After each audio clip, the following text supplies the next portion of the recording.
pontualmente 12:30 e começa agora o Meio-Dia Catarina dessa terça-feira, dia 24 de outubro. Seja muito bem-vindo, hein?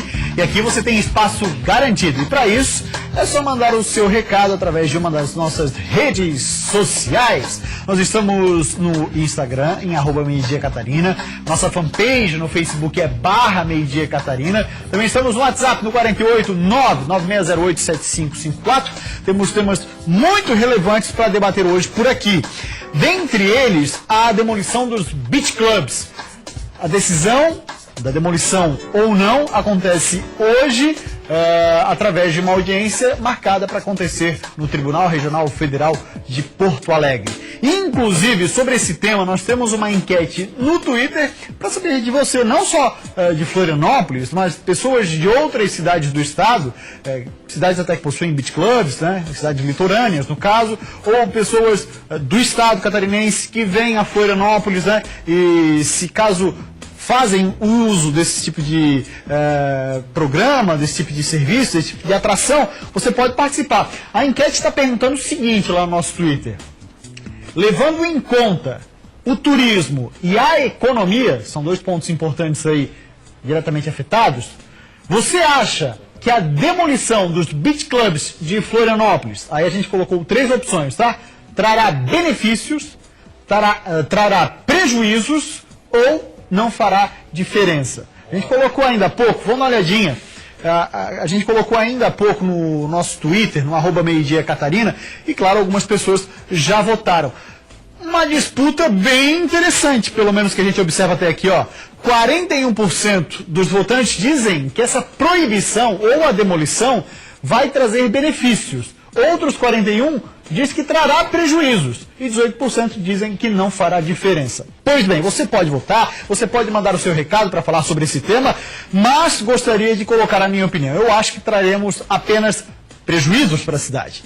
Afinal de contas, se a gente for levar em consideração os turistas que vêm à capital de Santa Catarina, uma cidade que se vende como extremamente turística, o turista de poder aquisitivo, aquele que deixa dinheiro, é inegável, basta para quem hoje tem qualquer rede social, principalmente Instagram e Facebook, onde esse tipo de manifestação e publicações são mais comuns, eles gastam muito dinheiro nesses beach clubs. Ah, mas é com os beach clubs. Mas aí gera imposto para a cidade.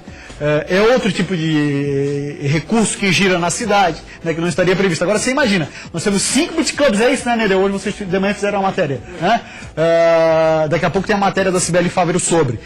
Então coloca aí, 5 beach clubs aí, gira a economia da cidade, entra dinheiro, tem mais dinheiro circulando na cidade, enfim, na minha opinião, traz apenas prejuízo. Ah, tá em app, sossego, perturbação do sossego, ou simplesmente, não quero aqui do lado da minha casa. É uma situação delicada. Porque se você viaja para outros países, por exemplo, não precisa ir muito longe. Vai dizer, não, vai falar da Europa, vai falar dos Estados Unidos. Não, vamos falar do México. Cancún, hoje, o maior número de turistas por lá é de americanos e canadenses, e deixam um bom dinheiro em Cancún. E sabe como é que é em Cancún? Você só tem acesso à praia se estiver hospedado num hotel que tem a praia particular. Imagine se em Florianópolis, é impossível, né? Porque aqui ia proibir na hora e tal. Ah, mas e as pessoas da cidade, como é que frequentam? Aí tem um espaço chamado a praia pública. Ah, naquele espaço, as pessoas da cidade que pagam seus impostos podem ir lá usufruir. Agora vai perguntar para o morador de Cancún, para o comerciante de Cancún, se ele está triste com um turista americano e francês. Há tanto tempo que existe isso lá? Não está, não. Não tenha dúvida que não está. Muito bem, falando em temporada de verão, participe na nossa enquete aí no Twitter, mande seu recado, pode discordar, não é obrigado a concordar, é evidente. E a temporada de verão está chegando e com o aumento do número de turistas nas praias, o Corpo de Bombeiros se prepara para mais uma operação veraneio. Inclusive, uma atualização na lei foi feita. A ideia é trazer mais segurança para os guarda-vidas. O decreto de 16 de outubro regulamenta a atuação voluntária de guarda-vidas civis em praias e balneários do estado. Antes, se um guarda-vidas sofria um acidente em serviço, tinha que procurar seus direitos na justiça. Antes do decreto, os guarda-vidas voluntários não tinham nada que os resguardasse em caso de acidentes ocorridos durante o serviço nas praias. Agora, caso ocorra algum acidente, eles terão direito a uma indenização.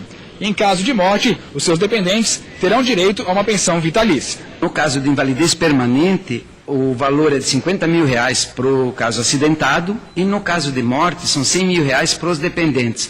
Daí a lei, o decreto, eles esmiuça bem no caso de um dependente, 2 dependentes, tudo direitinho, porque daí é repartido entre os dependentes. O valor total é 100 mil. O Corpo de Bombeiros realiza cursos gratuitos todos os anos para a formação de novos guarda-vidas voluntários. E muitos são moradores das próprias comunidades onde vão atuar. Para a próxima Operação Veraneio, que é feita para atender e garantir a segurança da grande quantidade de pessoas que se desloca para o litoral no verão, mais de 1.000 guarda-vidas vão fazer o monitoramento de 167 locais em 34 cidades. Eu vou fazer um comparativo com o Rio Grande do Sul, que a maioria das praias do Rio Grande, eles não têm moradores locais. Eles têm que formar o pessoal lá, digamos, em Porto Alegre, e para levar até a praia.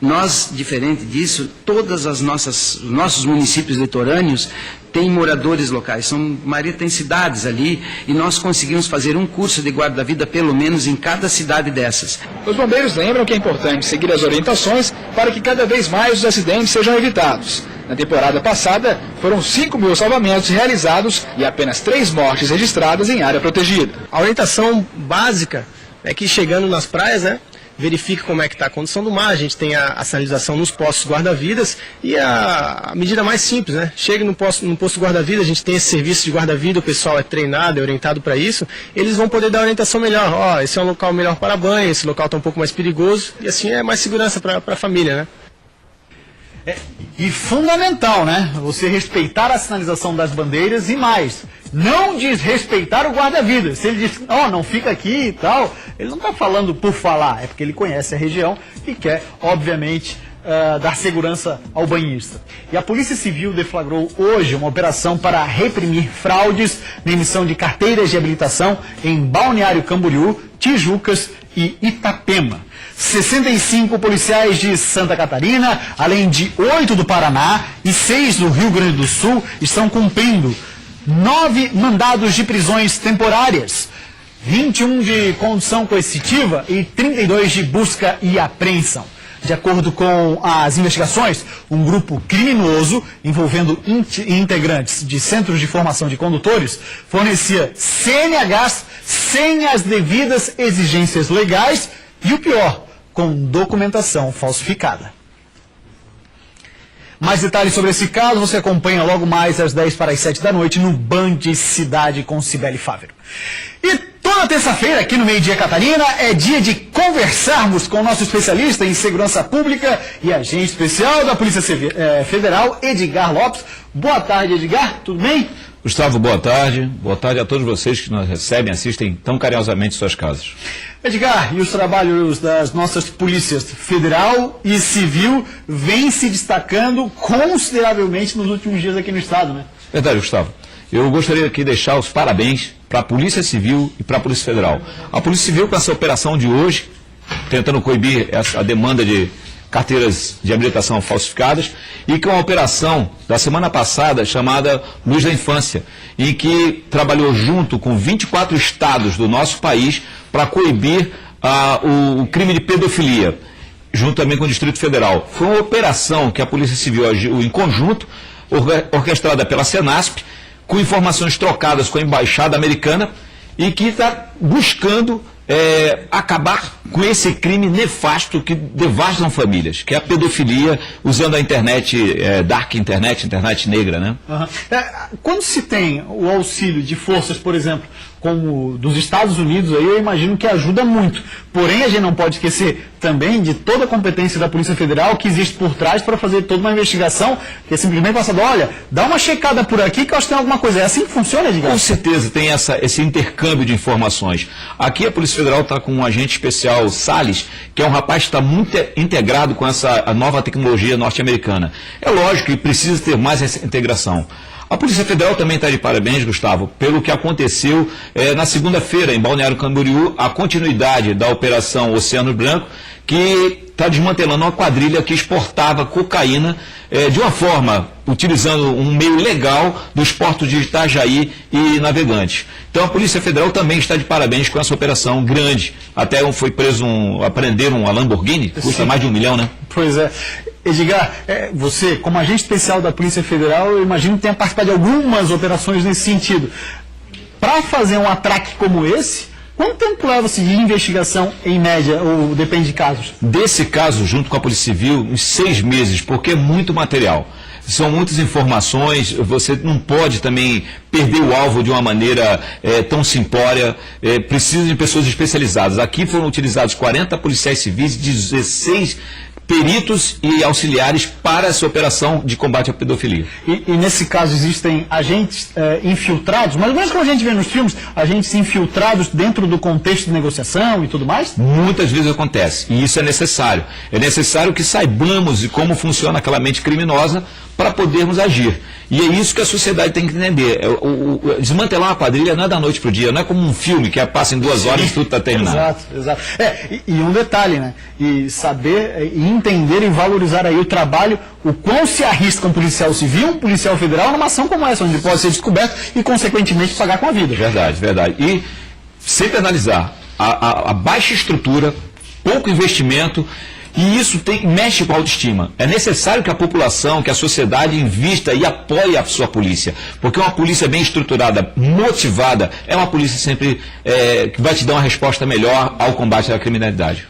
Edgar, agradeço muito a sua participação. E semana que vem? Estarei na Itália fazendo um curso.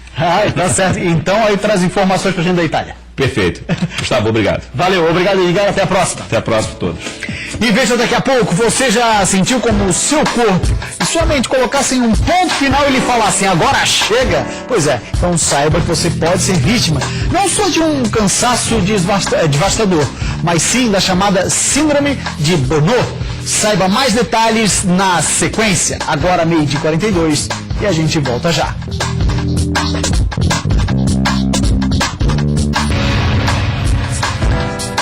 Voltamos com o Meio-Dia Catarina, lembrando que acontece no nosso Twitter, daqui a pouco a gente vai colocar no ar aqui uma matéria sobre a questão dos beach clubs, pois acontece logo mais no Tribunal Regional Federal de Porto Alegre a decisão pela demolição ou não. A enquete está na tela e faz a seguinte pergunta: levando em conta o turismo e a economia da cidade, você acha que a demolição dos beach clubs de Florianópolis, olha só, 55% dos votantes dizem trará benefícios, 32% dizem trará prejuízos e 13% dizem não fará diferença. Então você fica à vontade para votar e mandar o seu recado também no WhatsApp sobre esse tema, tá bom?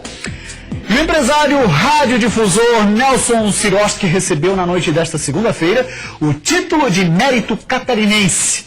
A homenagem prestada pela AACAERT é em reconhecimento aos 38 anos de trabalho do grupo RBS. Autoridades e empresários prestigiaram a homenagem que concedeu ao empresário e radiodifusor Nelson Sirotsky a honraria Mérito Catarinense. A homenagem é um reconhecimento ao trabalho desenvolvido pelo grupo RBS nos últimos 38 anos. Nelson Sirotsky é um profissional de comunicação que ele nunca misturou aquilo que ele acreditava com aquilo que ele deveria fazer. Ele conseguiu algo absurdamente singular no nosso estado de Santa Catarina. E na hora que nós lembramos do nome dele, acredite você que está em casa, ninguém foi contrário. Porque ele ajudou a construir esse momento que nós estamos vivendo hoje em Santa Catarina. Nós não somos o que somos por obra do acaso. Precisamos melhorar em alguns pontos? Precisamos. Precisamos respeitar melhor os professores? Precisamos.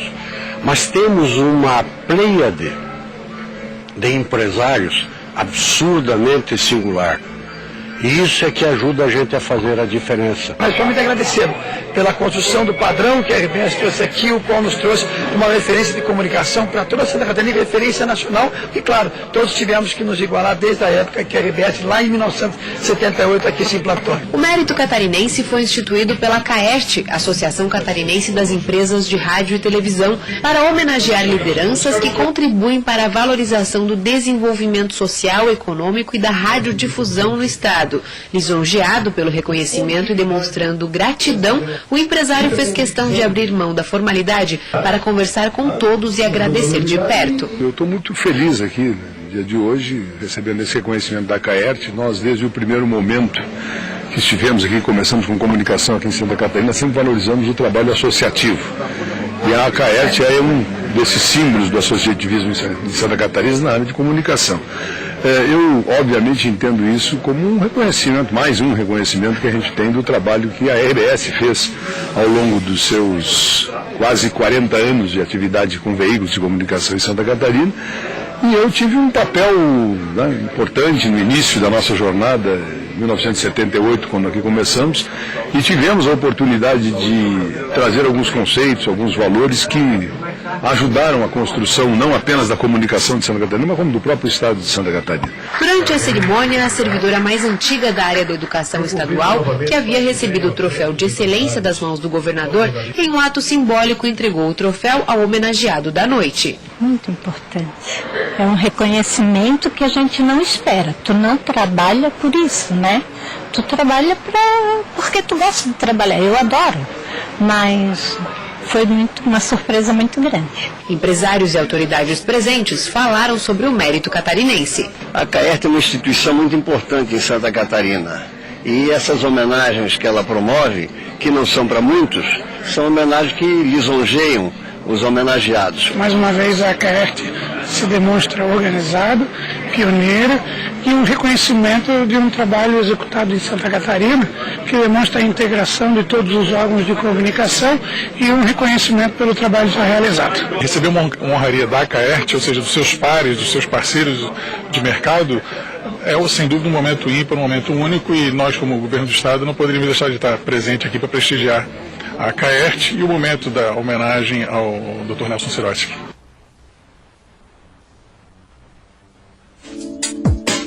É sobre disfunção erétil e ejaculação precoce. Você sabia que esses problemas são muito mais comuns do que a gente imagina? Pois é, 59% dos homens com mais de 40 anos têm algum grau de disfunção erétil. Este é um problema do homem para manter uma ereção pelo tempo necessário para a sua satisfação sexual. E outro problema é que cerca de 30% dos homens terminam a relação sexual muito antes do desejado. Isso que sofrem de ejaculação precoce. A boa notícia é que esses problemas têm tratamento médico. As clínicas do Boston Medical Group são especializadas no tratamento da disfunção erétil e da ejaculação precoce, sem procedimentos cirúrgicos. E quer saber o melhor? Há uma clínica do Boston Medical Group aqui na nossa região. Todos os tratamentos são personalizados, específicos para cada caso. Ligue agora no 0800 729 1111. Tome uma atitude que valorize sua vida. Afinal, sexo é vida. Marque uma consulta através do 0800 729 1111.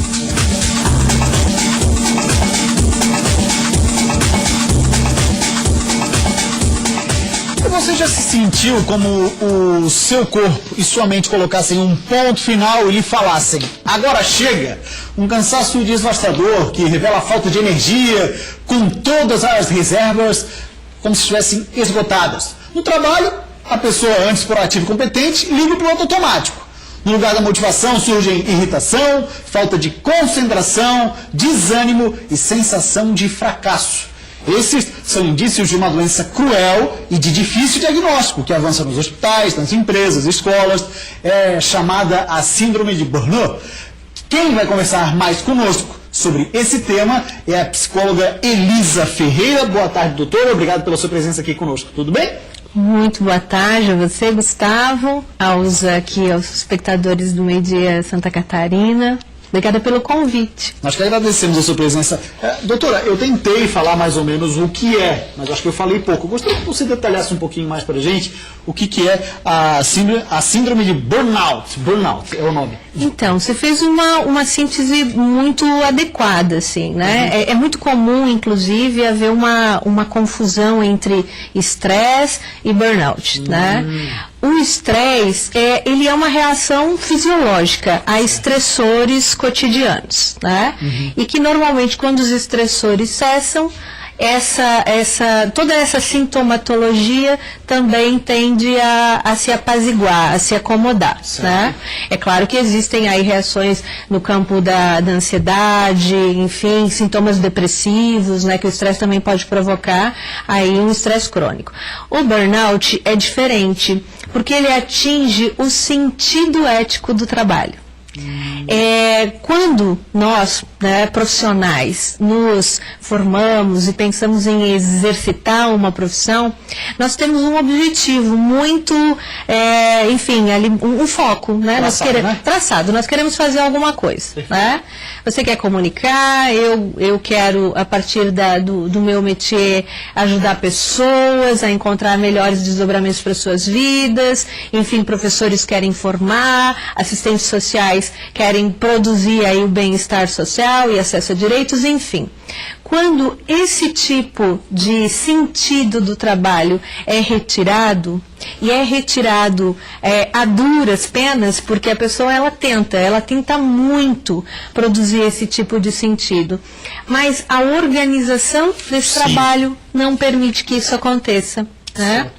Ele é organizado de uma forma que retira o sentido do trabalho. E aí a pessoa vai esgotando emocionalmente. Perfeito. Para a gente falar assim, teria como evitar a síndrome de burnout, não?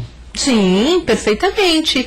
Quando, na organização do trabalho, quando a pessoa ela pode participar desse processo de organização do trabalho de uma forma horizontal, colocando o sentido desse trabalho nos processos de trabalho, e quando essa organização ela prevê que existe uma dimensão subjetiva que precisa ser atendida e pensa na evitação dos riscos psicossociais do trabalho, certo, o sentido do trabalho ele vai acontecer, você vai conseguir fazer o que é o teu objetivo.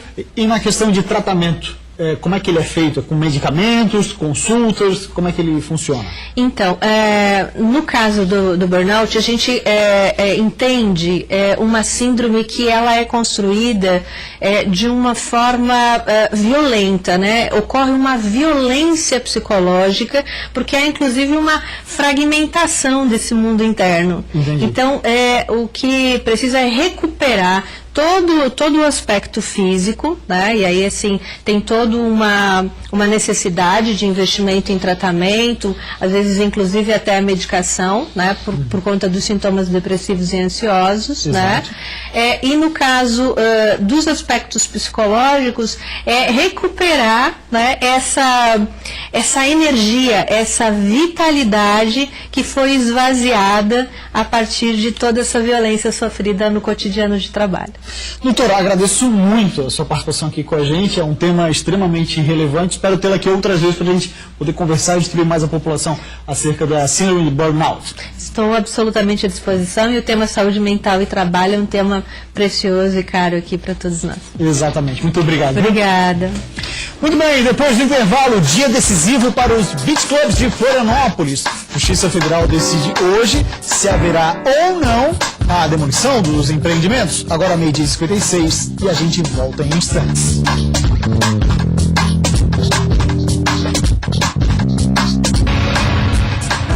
Meio-dia 59, o julgamento decide hoje em Porto Alegre o futuro dos beach clubs de Jurerê Internacional aqui na capital.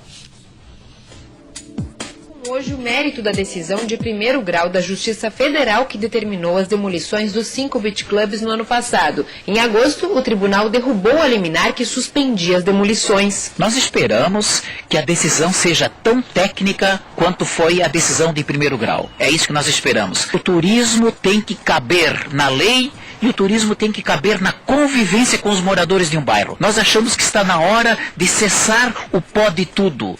Pode o que está na lei, no limite da lei. É isso que nós entendemos. Já a Prefeitura é favorável pela manutenção da medida, ou seja, espera que a decisão seja favorável aos beach clubs e teme perdas para o turismo na cidade caso a decisão seja pela demolição. A Prefeitura é favorável à manutenção dos beach clubs.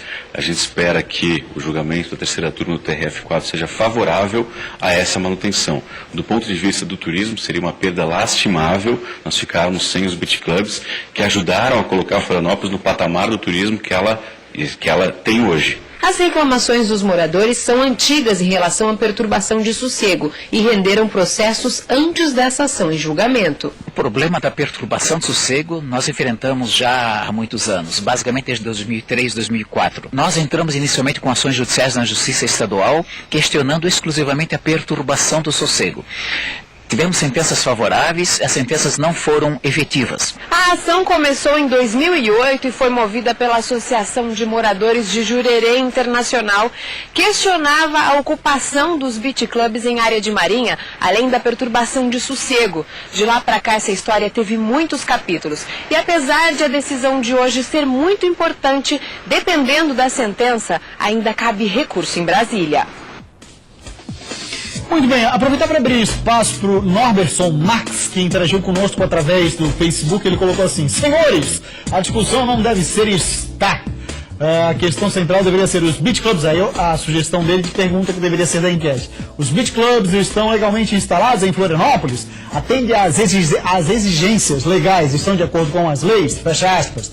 Aí já seria uma outra discussão. A nossa pergunta é se trará ou não benefícios, no entendimento das pessoas, trará ou não benefícios ou prejuízos na questão do turismo e, consequentemente, na economia. Aí ele ainda completa: no Brasil sempre encontramos um jeitinho de discutir as ilegalidades de modo a atender quaisquer interesses que não as leis. Basta, diz ele. Tá certo, tá registrado então a opinião do nosso telespectador. Vamos dar uma olhadinha como é que ficou a enquete então nesse momento. Olha lá, levando em conta, lembrando, viu, Norberson, essa era a pergunta, levando em conta o turismo e a economia da cidade, nós estamos aqui discutindo a questão lei e mérito da questão, isso quem vai julgar é o TRF. Você acha que a demolição dos beach clubs de Florianópolis, 48% diz trará benefícios, 41% trará prejuízos e outros 11% dizem não fará diferença. E o Meio Dia Catarina de hoje fica por aqui. Para você, uma ótima tarde de terça-feira e até amanhã, 12:30. Tchau!